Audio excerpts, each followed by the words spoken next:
আজকে আমি সুজি দিয়ে একটা নতুন রেসিপি তোমাদেরকে দেখাই, সুজির পিৎজা।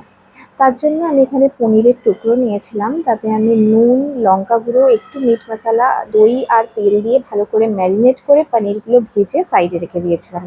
এবার আমি একটা চাটনি বানাবো। চাটনিটার জন্য আমি পেঁয়াজ, রসুন আর টমেটো ভালো করে ভেজে নিয়ে তারপর সেটার একটা স্মুথ পেস্ট তৈরি করে নিয়েছিলাম। তারপর তাতে সর্ষে, কারি পাতা আর শুকনো লঙ্কা ফোড়ন দিয়ে দিয়েছিলাম। চাটনিটার ঝাল তোমরা নিজেদের অনুযায়ী দিতে পারো।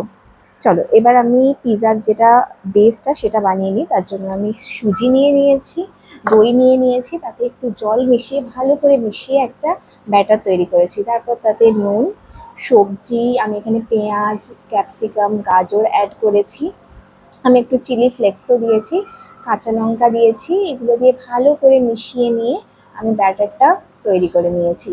এখানে ঝাল তোমরা নিজেদের অনুযায়ী দেবে, আর নুনটাও তোমরা এই টাইমেই দিতে পারো। এরপর আমি বাটার ব্রাশ করে নিয়েছিলাম প্যানে।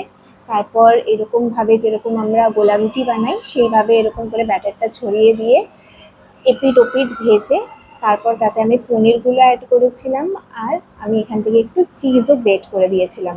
তারপর আমি ঢাকা দিয়ে দিয়েছিলাম চিজটা মেল্ট হওয়া অবধি। অ্যান্ড তারপর তোমরা এতে অরিগ্যানো, চিলি ফ্লেক্স দিয়ে সার্ভ করতে পারো। নতুন একটা রেসিপি আমি নিজেও ট্রাই করলাম, তাই তোমাদের সাথেও শেয়ার করলাম। কেমন লাগলো জানিও, আর প্লিজ ট্রাই করতে ভুলো না।